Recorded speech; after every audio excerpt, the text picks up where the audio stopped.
Nothing has said everything you need to know about Donald Trump and his mafia posing as a government more than the UFC fight on the White House lawn for his birthday. Starting with the Claw, a monstrous talon-shaped structure rising above the White House.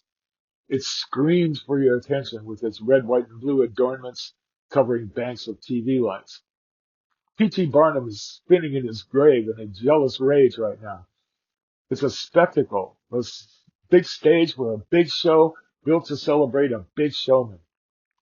A church, if you will, in which to hold a worship service to the most primitive musings that toxic masculinity could possibly imagine. But it's the show itself that is even more revealing. It was a garish and trashy celebration of violence and brutality, a fitting demonstration of the essence of Donald Trump's second failure to try to run this democratic republic as a business that he owns. We all know what happens to businesses owned by this doddering old incontinent grandpa with visibly obvious debilitating cross-sectional mental illness. Aside from his grifting business, they all collapse under the weight of his pure unfiltered greed and unresolved daddy issues.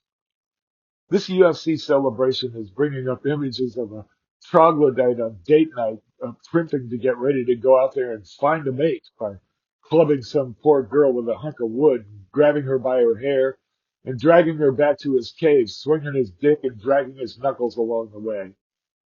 Don't try this at home, kids. This is industrial strength, military grade posing that would send Zoolander back to modeling school.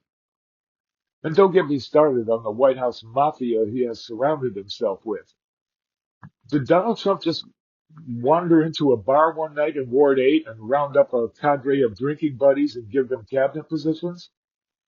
Judging by each of their appearances before Congress, they are a combative gang of uninformed middle managers tossed into an environment far above their pay grade, and they clearly do not take kindly to being reminded of that fact.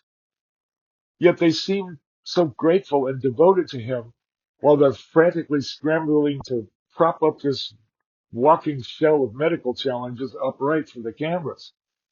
You'd think that they're trying to impress upon us that their bodhisattva is still awake, a lot of the time.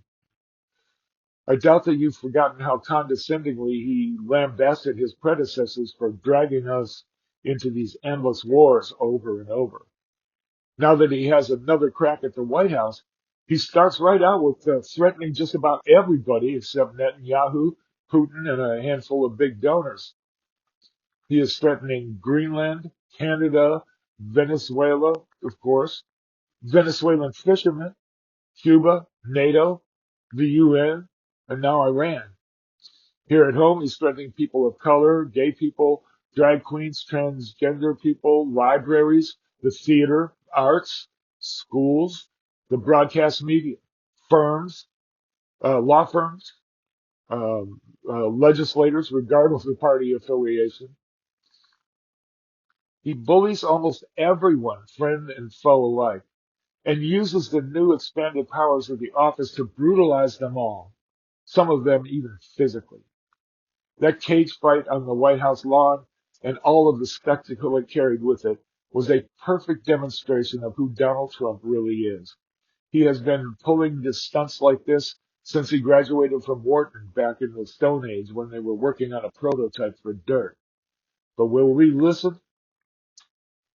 Donald Trump has been telling us that he's an angry, sometimes violent, bitter, doddering old sundowning PDF file in need of a diaper change.